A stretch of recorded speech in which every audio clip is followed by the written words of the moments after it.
Gee, Bill, you certainly have a lot of patience and courage. Well, I got this far. When I started, I wasn't even a bill. I was just an idea. Then he sat down and wrote me out and introduced me to Congress, and I became a bill. Schoolhouse Rock ran for over a decade on Saturday morning television, taught millions of American children how a bill becomes a law, what a conjunction does, and how to count by threes. And almost none of those children had any idea what was actually happening behind the scenes. The show looked simple. 3 minutes, a catchy song, some animation. But the real story involves a jazz legend who recorded with Miles Davis, a Bugs Bunny creator who decided the whole thing's fate in one sentence, a college student who brought it back from the dead, and a group of creators who never saw the kind of money their work generated. Here are 20 facts about Schoolhouse Rock that most people who grew up watching it have never heard. Fact 20. The Rolling Stones connection that started everything. The entire show traces back to a single parenting frustration, and it's worth understanding exactly what that frustration was, because it explains every creative decision the show ever made.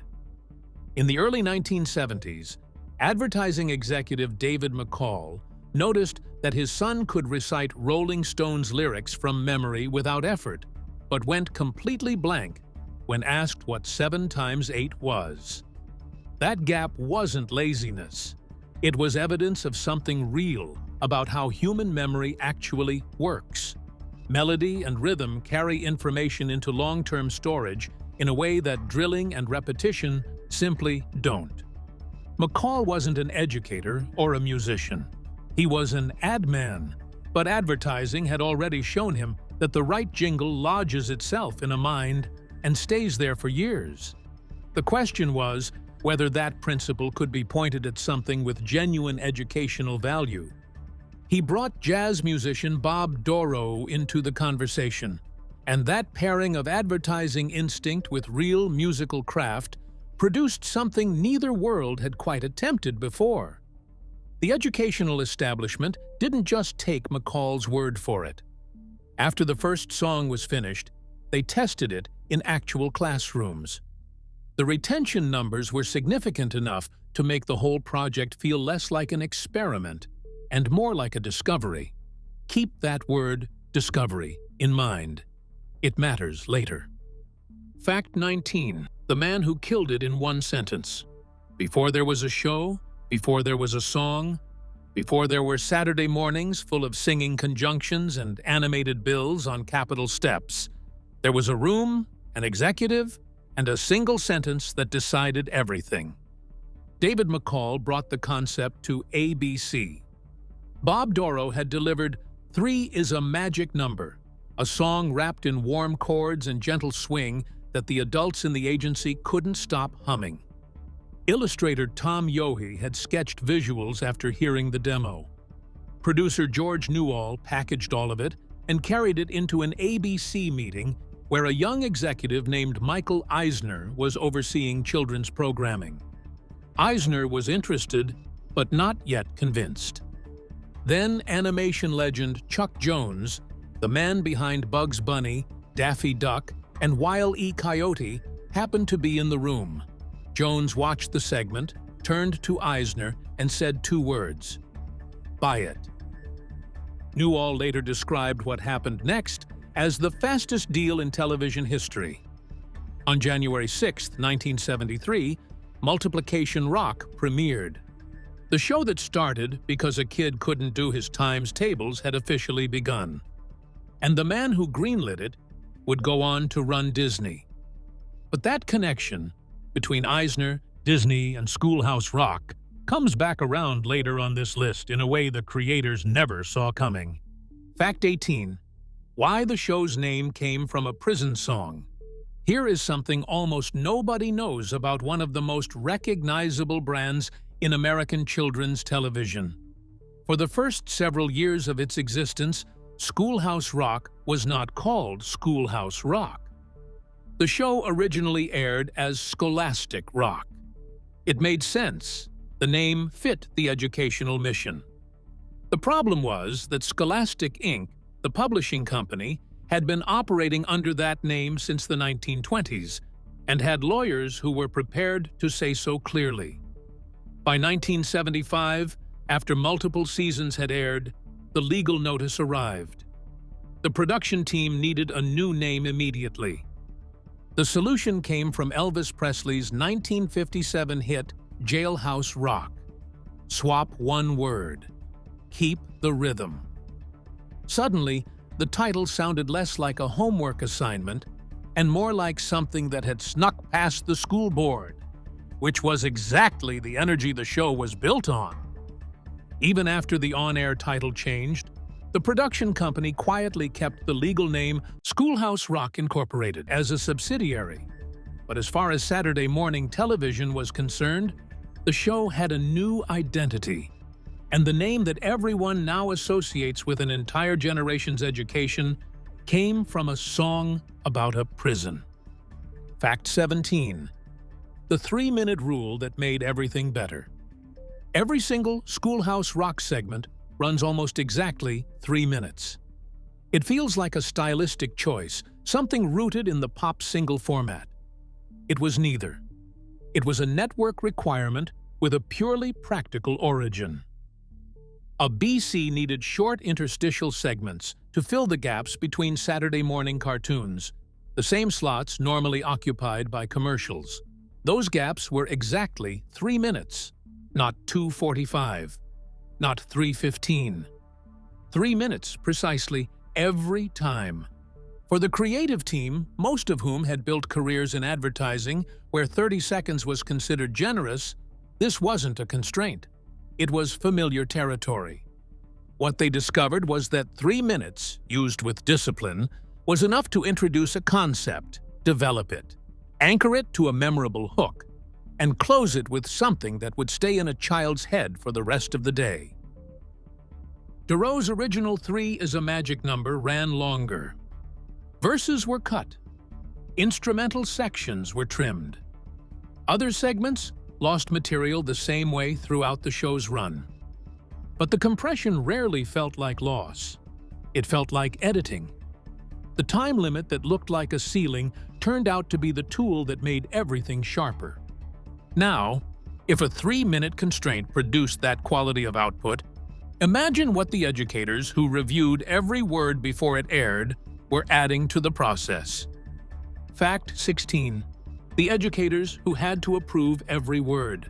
Catchy was never going to be enough. A song children loved but didn't actually learn from would be a failure regardless of how many times it got played.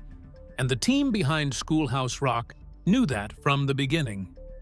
After completing 3 is a Magic Number, they did something unusual. They tested it with real students before it went anywhere near a television screen. The institution they partnered with was Bank Street College of Education in New York City. Researchers there played the song for children and measured what they retained. The results made the case for the entire project. The mathematical relationships embedded in the lyrics were being absorbed at rates that standard instruction wasn't producing. Bank Street became an ongoing partner from that point forward.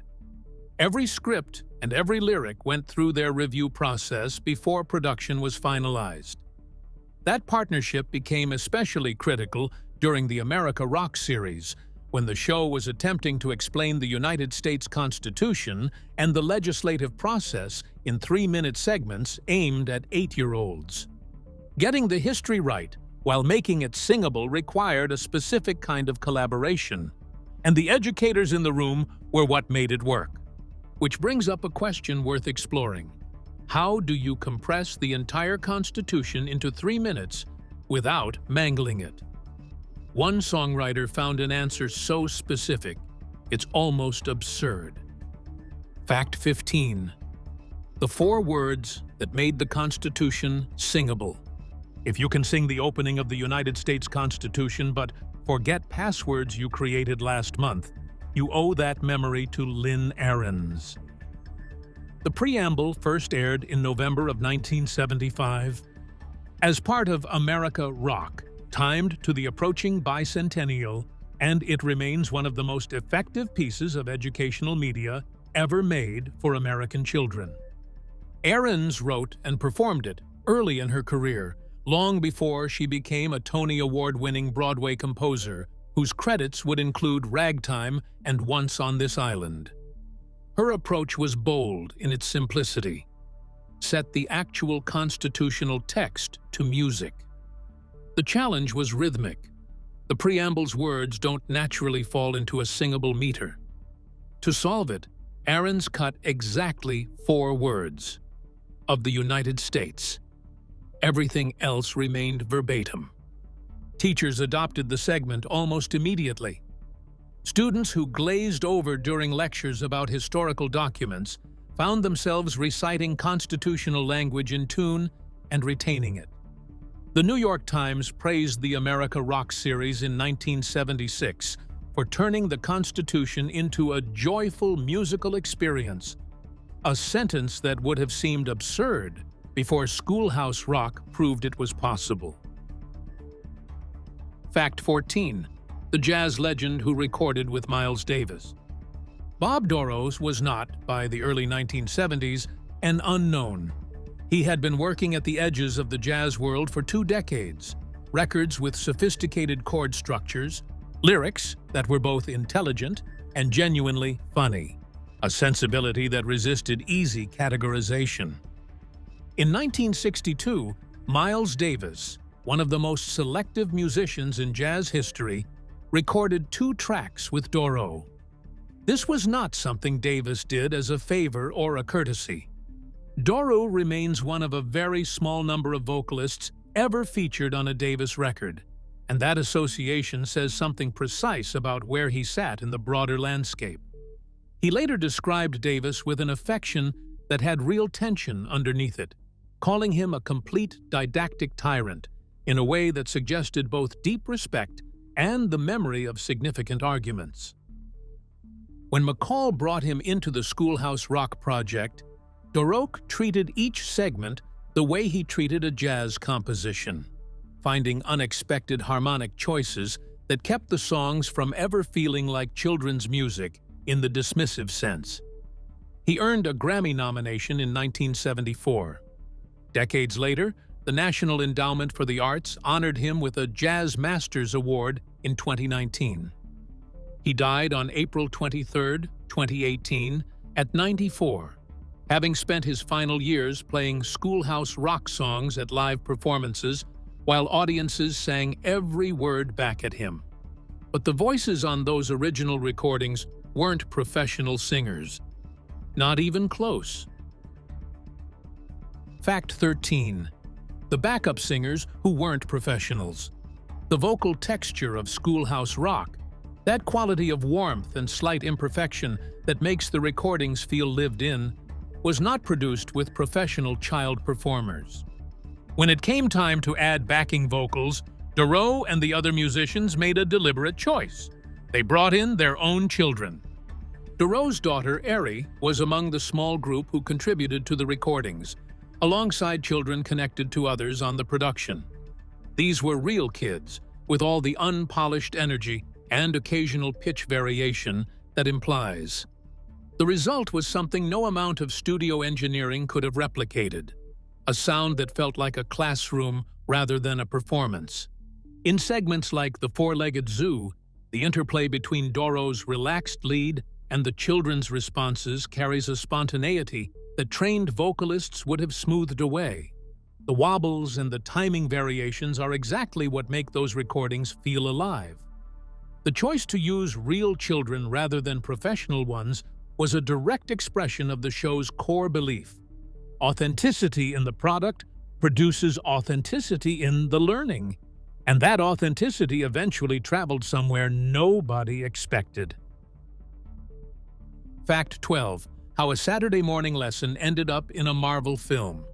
For one generation, 3 is a magic number is the song that made multiplication tables manageable. For another, it is the foundation of one of the most important hip-hop albums ever recorded. In 1989, the group De La Soul released their debut album 3 Feet High and Rising, sampling Doro's melody and rebuilding it into a track called The Magic Number. The familiar line became a hook carrying a completely different meaning, a statement of identity for a three-person group redefining what hip-hop could sound like. The album became one of the defining records of what was called the Daisy Age. 3 Feet High and Rising spent decades tangled in copyright complications that kept it off streaming platforms, which gave it an almost legendary status, widely discussed, harder to actually hear. That made its sudden appearance in the 2021 film Spider-Man. No Way Home particularly striking.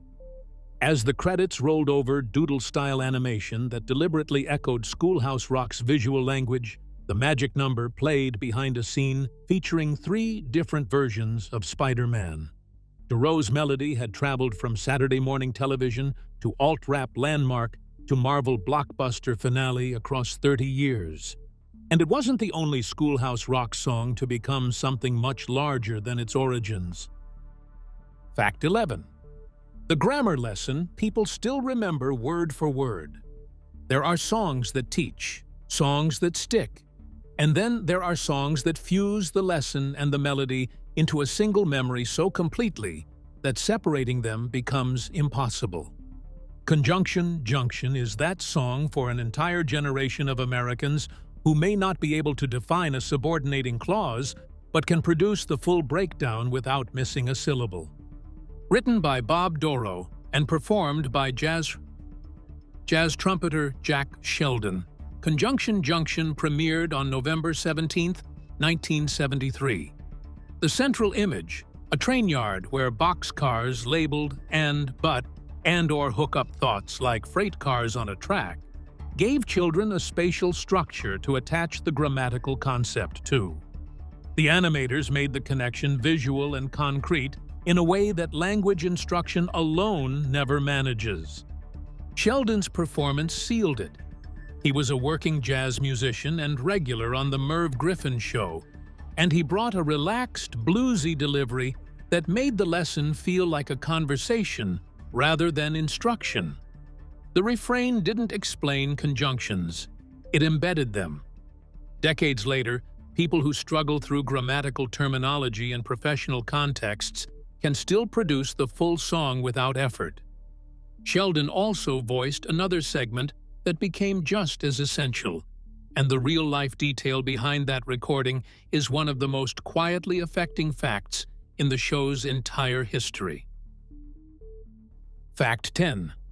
The Bill and the Boy Who Asked All the Questions.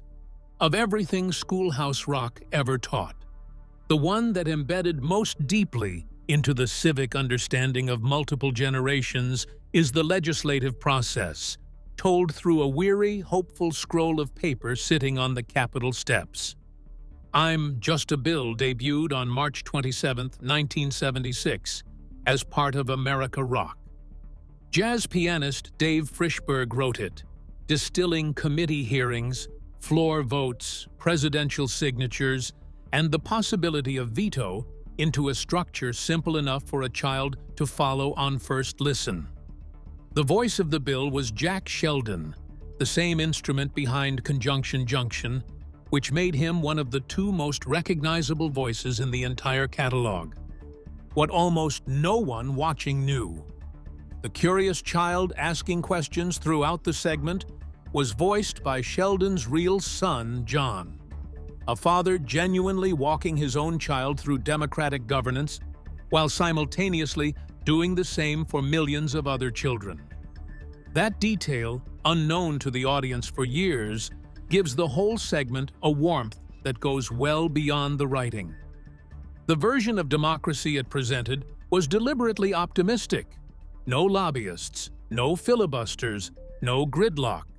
The Simpsons eventually parodied it with a more jaded piece of legislation, which only worked because the original was so earnest. You can only parody genuine idealism effectively. But not everything the show taught has aged as well. One segment, beloved for decades, became scientifically incorrect overnight. Fact 9. the planet that got reclassified. Interplanet Janet appeared in November of 1978 as part of Science Rock, a friendly extraterrestrial drawn to suggest a streaking comet with small wings and a rocket-shaped tail, who toured the solar system pointing out its features with cheerful authority. Lynn Ahrens wrote and performed the segment, sending Janet through each planet verse by verse. Saturn's rings, Venus's clouds, Mars's red surface, Pluto's distant orbit. 9 planets. Janet knew all of them. For a generation of students, this was their first astronomy lesson. Then, in 2006, the International Astronomical Union reclassified Pluto as a dwarf planet. Overnight, a song that had been teaching children about the solar system for nearly 3 decades contained the wrong number of planets. Some teachers started using the discrepancy as a lesson in itself, a demonstration that scientific consensus evolves, that the definitions science uses to organize the world are always subject to revision. The segment now plays like a time capsule from a moment in astronomical history when the universe still had 9 official planets to sing about. Not every forgotten Schoolhouse Rock segment involves science, though. Some of them were tackling American history in ways that most Saturday morning television never attempted. Fact 8. The history segments that went further than anyone noticed. Not every Schoolhouse Rock segment became Conjunction Junction or I'm Just a Bill. Some did significant educational work without achieving the same cultural saturation, and a few tackled subject matter that no other children's program of the era was touching. Sufferin'. Till Suffrage covered the women's suffrage movement in 3 minutes of animated history. The decades of activism, the opposition, the eventual passage of the 19th Amendment in 1920. The Great American Melting Pot addressed immigration and the construction of American identity through successive waves of arrivals from different countries, a subject carrying genuine complexity in 1976 that has only deepened since.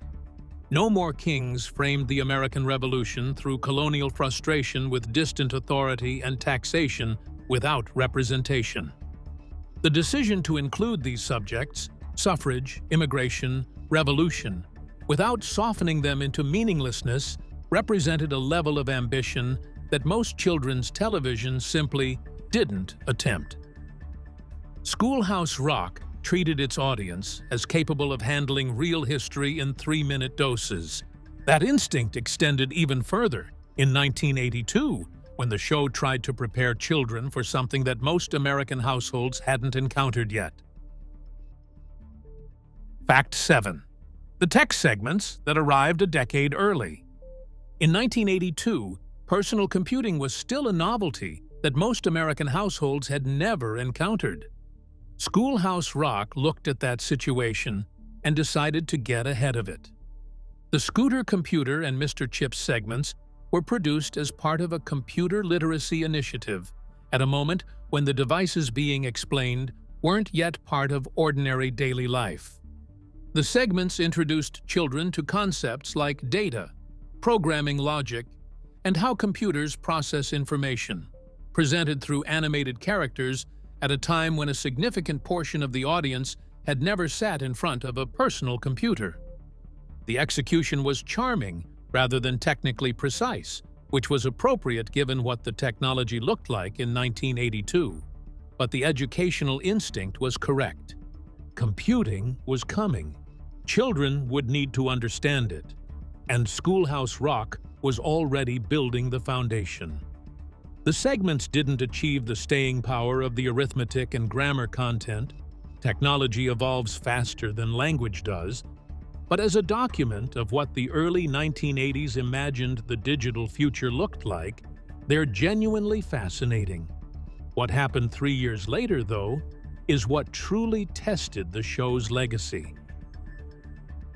Fact 6. How it ended and why that wasn't the end. In 1985, ABC quietly pulled Schoolhouse Rock from its Saturday morning lineup and replaced it with a fitness program. There was no announcement, no farewell. The show simply stopped appearing. For several years, that appeared to be permanent. Then, in 1991, a University of Connecticut student named Jennifer Wood decided it wasn't. Without social media, without online petitions, without any of the tools that make grassroots campaigns straightforward today, Wood collected signatures the only way available to her. In person, one conversation at a time. She talked to classmates, professors, and neighbors. By the time she finished, she had 2,000 names on a paper petition. 2,000 signatures is not a large number by any political standard, but as evidence of sustained emotional attachment to a canceled children's program, it was enough. Wood's petition joined a broader wave of letter-writing campaigns from fans who had never stopped caring. ABC noticed. In 1992, the network began folding Schoolhouse Rock back into its programming. On August 28, 1993, the show officially returned to Saturday mornings. Parents who had learned from it as children sat down to watch it with their own kids. And the creative team didn't just bring back old material. Fact 5. What the revival actually built. When Schoolhouse Rock returned in 1993, ABC didn't simply loop the existing catalog. The revival opened the door to new material, and the creative team produced some of the most inventive work in the show's history. New grammar rock segments arrived first. Busy Prepositions and The Tale of Mr. Morton, the latter written and performed by Lynn Ahrens, around a quiet love story that taught subject and predicate through narrative. Then came Money Rock, debuting September 10, 1994, which spent 2 years adding 8 segments on subjects the original run had never touched. Personal budgeting, taxation, the stock market, and a character called Tyrannosaurus Det, a hungry dinosaur consuming unpaid bills that made the concept of debt visually immediate in a way no chart could achieve. Simultaneously, a stage musical called Schoolhouse Rock Live opened on August 26, 1993, at a Chicago basement venue inside a vegetarian restaurant. It ran 8 months, transferred to a larger theater in 1994, and reached off-Broadway in June of 1995 for an 11-month run at the Lambs Theater. What began as a college student's handwritten petition had become a full creative resurgence across multiple formats. And then the musicians who had grown up watching it decided to pay their own tribute. Fact 4, the album that proved the songs had outlasted everything. In 1996, Rhino Records assembled one of the more unexpected collections in the decade's music catalog. A tribute album called Schoolhouse Rock Rocks, featuring 15 covers by artists who had grown up with the show. Blind Melon took 3 as a magic number, with the warm melancholy they brought to everything. Better Than Ezra reworked Conjunction Junction.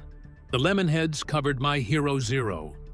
Pavement, famously resistant to sincerity in any form, covered No More Kings with enough genuine engagement to suggest that even the most self-consciously detached artists in 1990s alternative rock had a soft spot for this specific material. Moby reinvented Verb.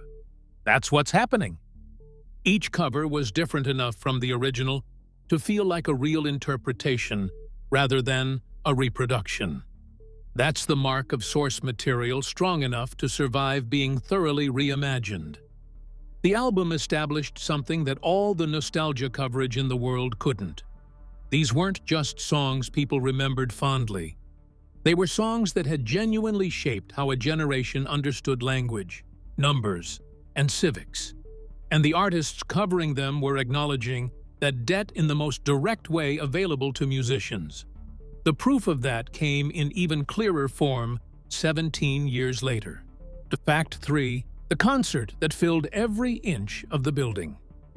By January of 2013, Schoolhouse Rock was 40 years old. The original audience was now in their 40s and 50s, many of them parents.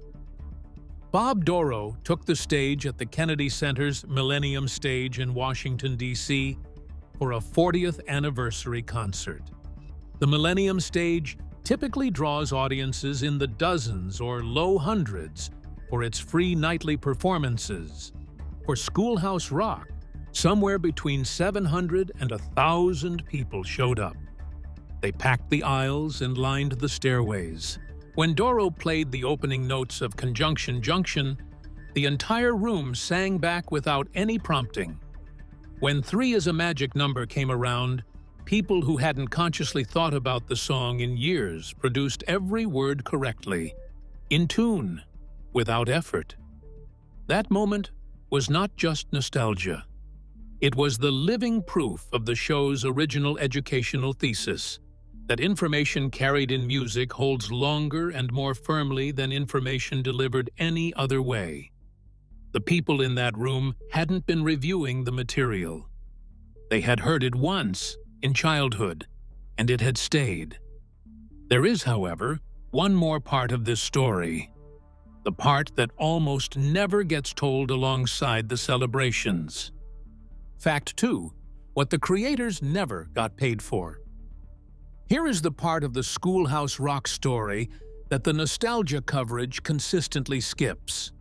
The people who created it, the songwriters, the performers, the illustrators, built one of the most enduring educational properties in American television history and, in most cases, never shared meaningfully in what it generated. The reason is structural. Schoolhouse Rock was created inside an advertising agency, McCaffrey and McCall, under work-for-hire terms. Everything produced, every song, every character, every piece of animation legally belonged to the agency, and by extension, to ABC. Creators were paid per piece, roughly as they would have been for a commercial jingle, and that was the end of their financial relationship with the material. Bob Dorough was paid per song, even as 3 is a Magic Number was being sampled by hip-hop groups, featured in Marvel films, and performed at Kennedy Center concerts. He continued playing club dates to make a living. Lynn Ahrens received modest fees for songs that lived in millions of minds across multiple generations. Then, in 1996, Disney acquired ABC. The entire Schoolhouse Rock library transferred to Disney's ownership. Every dollar subsequently generated by home video, merchandise, licensing, and streaming flowed to the corporate parent. Doroug's response was characteristic. He kept performing the songs, kept watching audiences sing along, and declined to let the imbalance define what he had built. He was not wrong to choose that framing. But the imbalance is real. Fact 1. Why it lasted when everything else from that era didn't. There is a category of cultural work that only reveals its full quality in retrospect. Things that seemed modest or functional when made, and only show their depth once you see how long they lasted and what they survived. Schoolhouse Rock fits that category exactly. It was produced inside an advertising agency, constrained to 3 minutes, tested by educators, built on work-for-hire arrangements, designed to fill gaps between Saturday morning cartoons. Nothing about its origins suggested what it would become. The show ran in various forms across more than 4 decades. It influenced hip-hop, appeared in a Marvel blockbuster, filled the Kennedy Center, was revived by a handwritten petition, covered by alternative rock artists, performed in off-Broadway theaters, and used in law school classrooms to teach constitutional law. The children who learned from it became parents who played it for their own children, who became adults who recognized every note from the first measure. Bob Dorough spent his final years playing these songs in jazz clubs and watching people of all ages sing every word back at him without being prompted. That was the proof. Not a Saturday morning filler program. Not an advertising experiment. Something that had gotten into people's heads in 1973 and simply never left. So the question worth sitting with is this. If a group of jazz musicians and advertising creatives working on a modest budget in 1973 could build something that still lives in millions of minds 50 years later, what does that say about what we've decided counts as serious education and what we've quietly been getting wrong ever since? Thanks for watching. If you enjoyed this video, be sure to like and subscribe to our channel. For more interesting stories like this, be sure to click on the next video that pops up on your screen. You never know what you'll discover next.